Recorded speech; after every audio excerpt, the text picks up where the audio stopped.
141 calon jemaah haji dilepas di Gedung Haji Bateh, Kabupaten Goa, Sulawesi Selatan. Ratusan calon jemaah haji yang berasal dari 18 kecamatan di Kabupaten Goa dilepas ke Asrama Haji Sudiang, Makassar.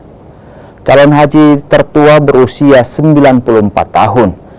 Didampingi petugas haji, calon jemaah haji tertua menggunakan kursi roda dan dibantu saat naik ke atas bus. Ribuan pengantar memadati area gedung menunggu bus keluar. Antusias pengantar bahkan sempat membuat repot aparat kepolisian dan petugas haji. Para pengantar calon jemaah haji asal Goa ini rela menunggu di bawah terik matahari. Salah satu pengantar bahkan rela menempuh perjalanan selama 3 jam hanya untuk mengantar keluarga yang berangkat haji. Total keseluruhan jemaah calon haji sebanyak 645 orang dan terbagi dalam 4 kloter. 16 orang khusus desa Bertalasa. Kalau satu kecamatan lebih 30 orang. Lebih 30 orang. Jadi berapa orang gini ke sini rombongan?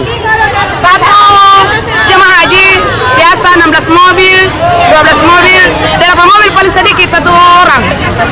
Menginap di sini? Ada yang nginap, ada yang pulang. Pengantarnya. Berapa jam memang ditempuh dari tempatnya ke sini? Kurang lebih 3 jam. 3 jam naik mobil? Ya. Gabung di 18 kecamatan di Kabupaten Goa. Berapa jumlahnya, Bu? 441 jemaah haji. 441. Kalau sebelum berangkat tadi di dalam itu apa saja, Bu? Tadi ada pelepasan dari Bapak Kepala Kantor Kementerian Agama.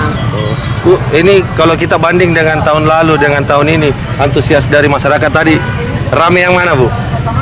Sama-sama rame sih, cuma kan tahun lalu tempatnya di kantor Kementerian Agama, sekarang ditempatkan di Gedung Haji Bateh, jadi mungkin tempat parkirnya sudah